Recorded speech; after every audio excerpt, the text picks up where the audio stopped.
میں جیسے ہی اسکول کی واپسی کے بعد اس گلی میں مڑی جہاں پر آلو بخارے کا درخت تھا تو میرا دل للچانے لگا۔ ہمیشہ ایسے ہی ہوتا تھا، یہاں سے میں جب گزرتی تھی تو میرا دل للچانے لگتا تھا۔ موٹے موٹے آلو بخارے دیکھ کر میں بے حد ندیدی ہو جاتی تھی اور انہیں ہاتھ بڑھا کر توڑ لیتی تھی۔ ابھی بھی ایسے ہی ہوا تھا، میں جیسے ہی اس گلی میں مڑی تو آلو بخاروں کو دیکھ کر میرا ندیدہ پن چھلکنے لگا اور میں فوراً اس درخت کے قریب پہنچی۔ وہاں سے میں نے 3-4 آلو بخارے توڑے، موٹے موٹے رسیلے آلو بخارے، بہت مزیدار تھے۔ اور میں یہاں سے جب بھی پھل توڑتی تھی ہمیشہ اچھا اور پھکا ہوا پھل ملتا تھا۔ ایسا کبھی نہیں ہوا کہ مجھے گلا ہوا یا کچا پھل ملے۔ میں اس بات پر حیران ہوتی تھی کہ میرے حصے میں اتنا اچھا پھل کیسے آتا ہے، کیونکہ میری سہیلی جب توڑتی تھی تو اسے یا تو گلا ہوا ملتا یا اتنا کچا پھل ہوتا کہ وہ کھا نہیں سکتی تھی اور پھر وہ اسی طرح ہی پھینک دیتی تھی، جبکہ میرا پھل ہمیشہ بڑا اچھا ہوتا تھا۔ وہ مجھ سے کہتی تھی، آخر زارا تمہارا پھل اتنا اچھا کیسے نکلتا ہے، نہ وہ کچا ہوتا ہے نہ گلا سڑا، جبکہ میں جب بھی پھل توڑتی ہوں تو ہمیشہ یا تو کچا نکل آتا ہے یا پھر گلا سڑا نکل آتا ہے، جبکہ تم جب بھی پھل توڑتی ہو تو وہ ہمیشہ تازہ اور پکا ہوتا ہے۔ آخر کیا بات ہے، تمہارا پھل اتنا اچھا کیسے نکل رہا ہے؟ میری سہیلی منہ بسور کر مجھے کہتی، تب میں ہنس دیتی، اسے یہی کہتی کہ وہ درخت میرا دوست ہے، اسی وجہ سے وہ ہمیشہ مجھے تازہ اور اچھا پھل دیتا ہے، جبکہ اسے معلوم ہے کہ میں بچپن سے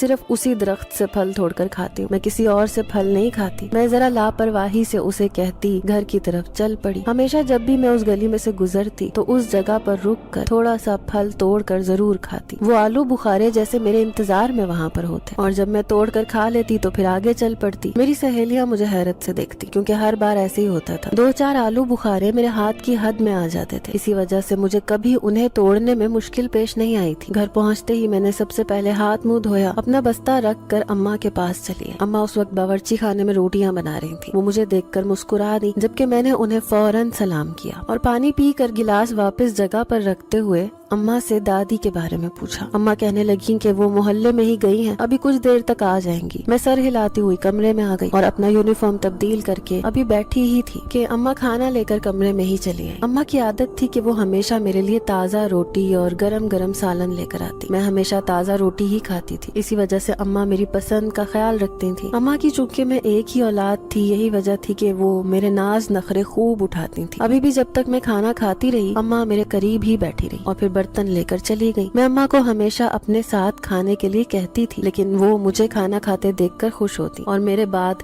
دادی کے ساتھ کھانا کھاتی۔ میں کھانا کھا کر تھوڑی دیر سونے کے لیے لیٹ چکی تھی کیونکہ اسکول سے آتے آتے 2:30 بج جاتے تھے، اسی وجہ سے تھکاوٹ بہت ہو جاتی تھی۔ کھانا کھا کر لیٹتے ہی کچھ دیر بعد نیند مجھ پر مہربان ہو گئی اور پھر عصر کے وقت میری آنکھ کھلی تھی۔ میرا نام زارا ہے اور میں 10ویں جماعت کی طالبہ ہوں۔ میں اپنی اماں اور دادی کے ساتھ اس چھوٹے سے گھر میں رہتی ہوں۔ میرا ابا